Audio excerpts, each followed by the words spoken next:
नमस्कार मित्रांनो, ही आपली 6 महिन्याची आंबा बाग आहे।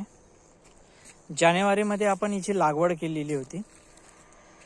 तर बघू शकता आता 6 महिने झाले, जवळपास 6 ते 7 महिने लागून या झाडांना मोहर आलेला आहे। हा बघा, आणि झाडं लावून फक्त 6 ते 7 महिने झालेली आहे। जून महिन्यामध्ये लागवड केलेली होती आपण। हे बघा, आणखी काही झाडे आहेत ज्यांना मोहर आलेला आहे। तर आता हा मोहर आलेले झाडांचं काय करायचं, हा असाच ठेवायचा की कापायचा, तर त्याबद्दल मी तुम्हाला थोडी माहिती सांगणार आहे। हे बघू शकता झाड। तर हा जो मोहर आलेला आहे, हा मोहर काढून टाकावा। कारण काय असते, झाडाचं जे वय आहे ते फक्त 6 महिने आहे, आणि आपल्याला जे मोहर घ्यायचा असतो तो जवळपास 2 ते 3 वर्षानंतर आपल्याला फळं घ्यायची असतात। म्हणजे इतक्या लवकर जर आपण फळं घेतली तर ते झाडांसाठी चांगलं नसते। म्हणजे पहिल्या वर्षी तर ठीक आहे, आंबा येऊन जाईल, पण त्यानंतर जे झाडाची ग्रोथ असते ती ग्रोथ खुंटते किंवा अजून काही दुष्परिणाम होऊ शकतात। म्हणजे 1 वर्ष व्यवस्थित आंबा दिसेल तुम्हाला, पण त्यानंतर जे आहे आंब्याला व्यवस्थित मोहर येणार नाही किंवा फळं लागणार नाही। तर हे का बरं असं असते, तर हे जे आहे, ही झाडे आहे, ही ग्राफ्टेड झाडे आहे। आणि तुम्हाला माहित आहे की जे आपले देशी जे झाडं असतात आंब्याचे, त्यांना जवळपास 5 ते 10 वर्षानंतर ॲव्हरेज आंब्याला फळं लागतात।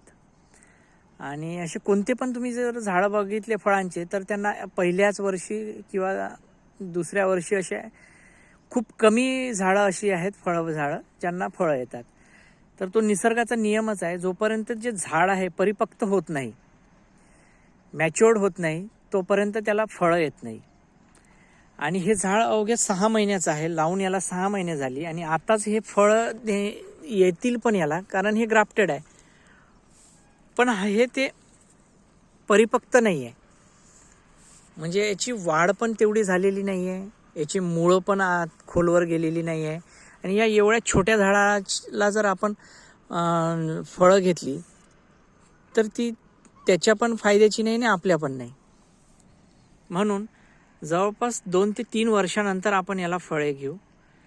तर तोवर आपण काय करू, ह्या जो मोहर आलेला आहे आपण याला कट करून टाकायचा इथनं,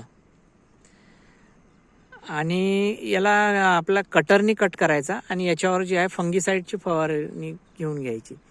जर तुम्ही रासायनिक शेती करत असाल तर फंगीसाईडची फवारणी घेऊ शकता। मी जसं जैविक शेती करतो, तर माझ्याकडे ते जैविक रसायन आहे, म्हणजे त्याला आपण रसायन नाही म्हणू शकत, ते बनवलेलं आहे।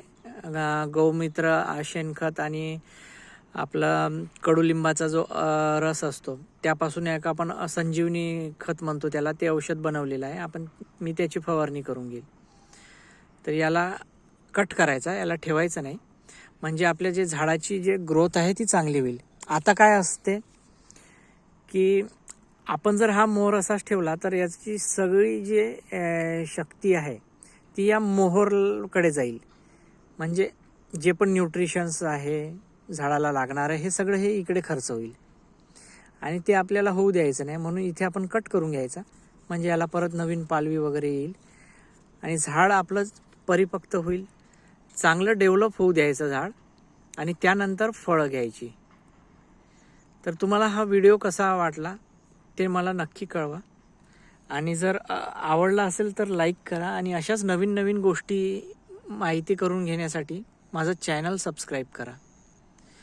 तुम्हाला मी माझ्या व्हिडिओ मार्फत अशाच नवीन नवीन गोष्टींची माहिती देत राहील।